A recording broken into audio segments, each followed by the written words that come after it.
임실군이 옥정호 일대 관광 개발을 추진하면서 주민들의 기대감이 높아지고 있습니다. 하지만 관련법 제약 때문에 사업 추진이 5년 넘게 걸릴 것으로 분석되면서 관련법 개정이 시급하다는 지적입니다. 김제시가 전국에서 처음으로 청소년에게 복지 지원금을 지급합니다. 청소년은 물론 지역 소상공인에게 경제적인 도움이 될 것으로 기대됩니다. 13일부터 마스크 착용이 의무화됨에 따라 전북도가 이행 여부를 집중 점검합니다. 마스크 착용에 협조하지 않으면 과태료 10만 원이 부과됩니다. 남원시의 한 주택에서 불이 나 4시간 30여 분 만에 진화됐습니다. 인명피해는 없었지만 화목 보일러가 원인으로 추정되면서 겨울철 화재 주의가 요구됩니다.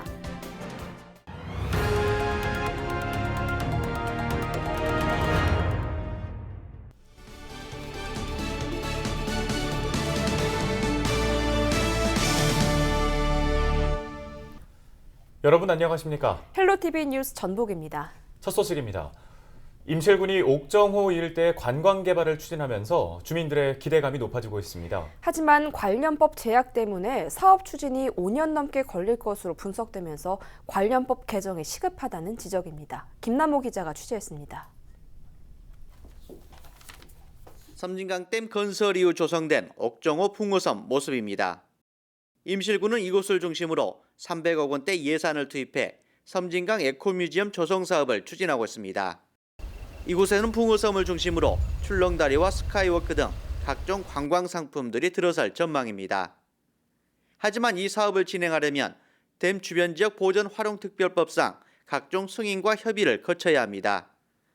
이 경우 소요 기간만 5년을 넘어설 것으로 분석되고 있습니다. 이 때문에 임실군의회가 관련법 개정에 나섰습니다. 12일 열린 전북 14개 시군 의장협의회에서 공동 의결안으로 제안해 국토교통부 등 관련 기관에 건의하기로 했습니다.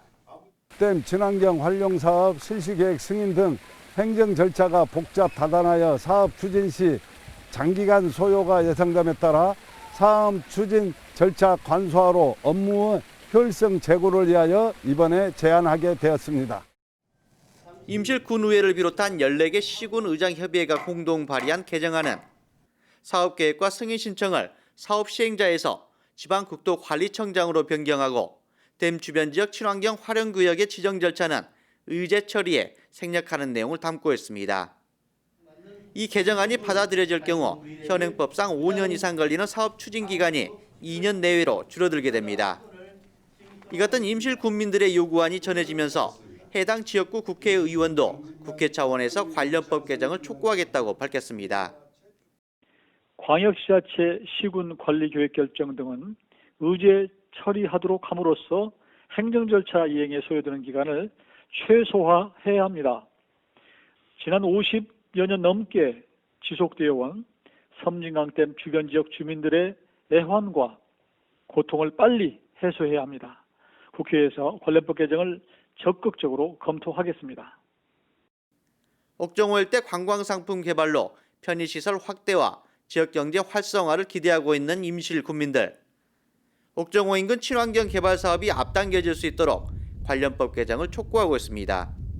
헬로티비 뉴스 김나호입니다.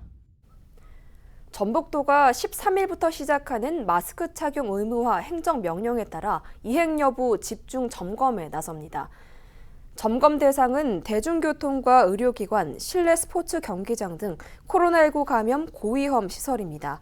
전북도는 점검을 진행하며 마스크 착용에 협조하지 않을 경우 과태료 10만 원을 부과한다고 밝혔습니다. 또한 12일부터 시내버스와 농어촌 버스에 마스크를 비치할 예정입니다. 12일 새벽 2시 20분쯤 남원시 운봉읍 한 주택에서 불이 나 4시간 30여 분 만에 진화됐습니다. 이 불로 집과 가재도구 등이 타 소방서 추산 2,500여만 원의 재산 피해가 발생했습니다. 화재 당시 한 명이 주택에 거주하고 있었으나 불길이 번지기 전에 대피해 다행히 인명피해는 없었습니다. 경찰과 소방당국은 화목 보일러에서 불이 시작된 것으로 보고 정확한 화재 원인을 조사 중입니다. 청소년을 자녀로 둔 부모님들은 교육비나 문화체험비와 같은 지출이 부담이 될 수가 있는데요. 이 복지 혜택이 비교적 미흡한 청소년들에게 현금을 지원하는 지자체가 나왔습니다. 지역 소상공인들에게도 적지 않은 도움이 되고 있다고 하는데요. 정명기 기자의 보도입니다. 오후 4시를 넘긴 김제의 한 고등학교. 수업을 마친 학생들이 줄지어 나옵니다. 자신의 꿈을 위해 뭔가를 배우거나 문화생활을 즐기려는 욕구도 많습니다. 저 운동 좋아해가지고 운동 같은 거 배우는 거. 뭐 여가 생활을 즐긴다던가 영화 자주 보고 싶은데 또 영화도 자주 볼 수도 없고 그래가지고. 경제적인 부분도 조금 작용을 했겠네? 근데 어느 정도는 요즘 영화값이랑 이런 게 좀 값이 싼 거는 아니라 가지고. 하굣길에 들른 서점에서 책을 고르는 한 학생. 책 한 권을 결제하려고 건넨 카드가 눈길을 끕니다. 최근 자치단체에서 돈을 충전해줬는데 지역 내 청소년 카드 가맹점에서 사용할 수 있습니다. 학생 입장에서는 되게 지원도 해주시고 다양한 혜택을 누릴 수 있게 해주셔서 되게 고마운 카드인 것 같아요. 지역에 몇 개 남지 않은 동네 서점들도 오랜만에 활기를 띱니다. 일주일밖에 안 됐는데 청소년 아이들이 좀 많이 온 것 같아요. 예전 비해. 그리고 이제 판매량도 늘었고요. 김제시가 만 16살부터 18살까지 청소년들에게 1인당 매달 5만 원씩 주기로 했기 때문입니다. 올해 11월부터 시행했는데 남은 2달 동안 1,200여 명에게 지급하는 예산은 2억여 원. 이런 정책을 도입한 건 전국에서 처음입니다. 김제 지역 문구점이나 학원은 물론 영화관이나 공연장, 체육시설 등 가맹점이라면 어디서나 사용할 수 있습니다. 입시 경쟁 속에서 겪는 스트레스 해소와 불확실한 미래에 대한 두려움을 스스로 떨쳐내고 본인 적성에 맞는 진로개발 분야에서 잘 활용되기 바랍니다. 자녀 교육비와 같은 학부모 부담이나 요즘 하루 버티기가 빠듯한 생활문화 관련 업체들의 희소식이 되고 있습니다. 지역의 청소년도 돕고 소상공인도 살리는 남다른 복지 혜택이 상당히 좋은 반응을 얻고 있습니다. 헬로티비 뉴스 정명기입니다.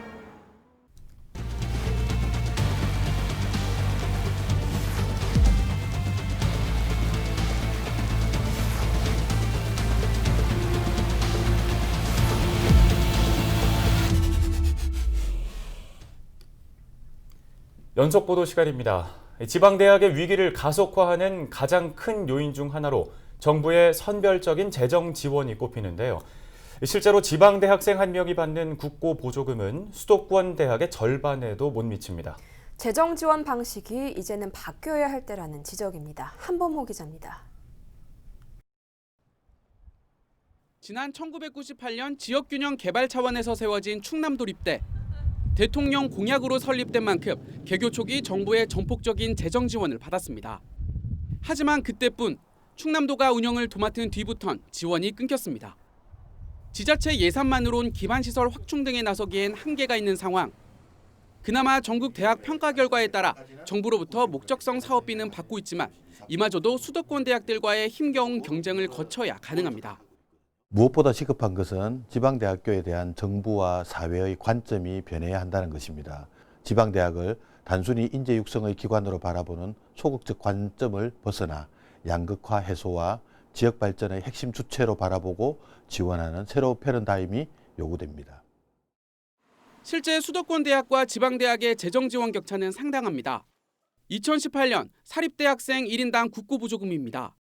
지방은 181만 원으로 수도권 386만 원의 절반에도 못 미쳤습니다. 1996년엔 수도권의 70%였는데 격차가 훨씬 더 벌어진 겁니다. 대학별 지원액을 보면 수도권 쏠림 현상은 더 심각합니다. 상위 10곳이 절반 가까이를 가져갔는데 지방은 포항공대 한 곳이 유일했습니다. 정부나 지자체, 기업으로부터 연구 등을 의뢰받아 얻는 수익도 차이가 확연합니다. 학생 1인당 산학협력 수익은 38만 원으로 수도권의 3분의 1 수준에 불과했습니다. 평가를 통한 선별적, 차등적 지원이 대학 양극화로 이어지는 악순환이 반복되고 있다는 지적입니다.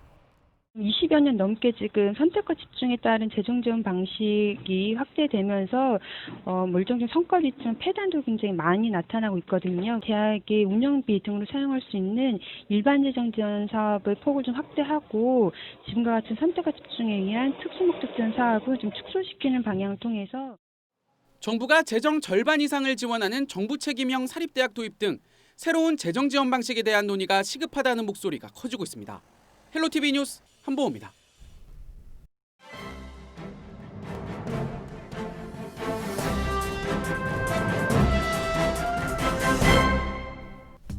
신문브리핑 전북일보 기사입니다.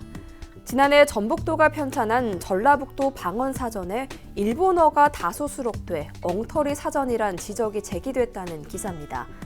11일 오후 열린 전북도의회 문화건설안전위원회의 도문화체육관광국에 대한 행정사무감사에서 이병도 도의원은 지난해 도가 편찬한 전라북도 방언사전에 다수의 일본어가 방언으로 둔갑해 기재됐다고 비판했습니다. 도 방언사전은 국어기본법이 규정하는 지자체 지역언어 보전 책무에 따라 2017년 도가 전주대학교 산학협력단에 8,600여만 원을 주고 용역을 맡겨 전북의 고유 방언을 집대성했습니다. 하지만 이 방언사전에 벤또, 사쿠라, 부르마 등 일본어가 전북의 방언으로 둔갑된 건데요. 실제 사전 550쪽에 벤또는 도시락으로, 밥을 담는 작은 그릇 또는 그런 그릇에 반찬을 곁들여 담은 밥이라고 적었습니다. 이 단어 사용 지역으로 군산, 무주, 완주, 임실이라고 기재까지 했는데요. 이 의원은 일본어를 전북의 방언으로 등재시켜 놓은 것은 전문가적 식견과 무관하게 상식선에서 도저히 납득할 수 없는 처사라며 2017년 용역을 맡은 산학협력단도 엉터리 용역을 했다고 지적했습니다. 윤여일 도문화체육관광국장은 방언 사전에 대한 오류가 심한 부분에 대해 인정한다. 개인적으로는 수치스럽다며 배포한 사전 전량을 회수하는 방안을 검토할 것이라고 답했습니다. 해당 용역을 진행한 협력단 관계자는 지역에서 자주 쓰는 외래어도 사전적 차원에서 방언으로 생각해 기재했다며 어떻게 보느냐의 차이라고 해명했습니다. 지금까지 신문 브리핑이었습니다.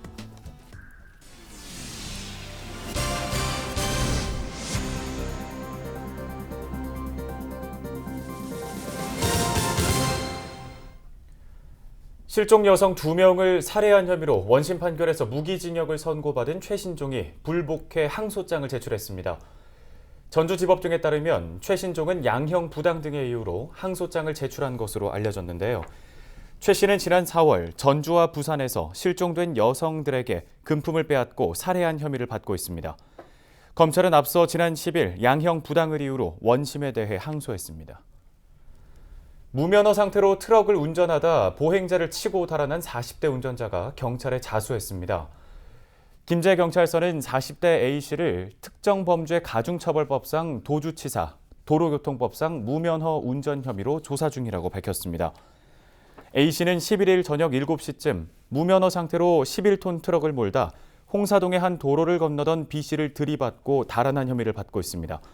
별다른 사고 수습 없이 현장을 벗어난 A씨는 3시간 뒤 경찰서로 찾아와 자수한 것으로 알려졌습니다. 끝으로 날씨 정보입니다.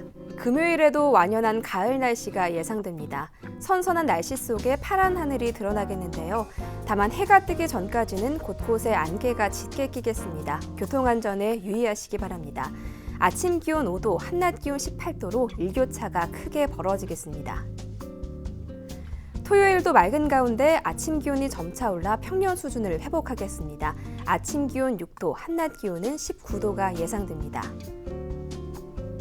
금요일 지역별 낮 최고 기온은 임실 정읍 17도, 김제 18도, 남원 19도로 비교적 포근하겠습니다. 주간 날씨입니다. 당분간 맑은 날씨가 이어지며 대기가 건조해지다가 다음 주에 비 소식이 들어있습니다. 바다 날씨입니다. 바다의 물결은 전해상에서 0.5m로 잔잔하게 일겠습니다.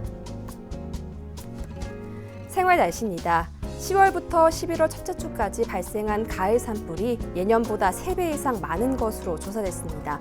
건조한 날씨에 바람도 강하게 불기 때문인데요. 작은 불씨가 큰 불로 이어지기 쉬운 만큼 화재 예방에 각별히 신경 써주시기 바랍니다. 날씨 정보였습니다.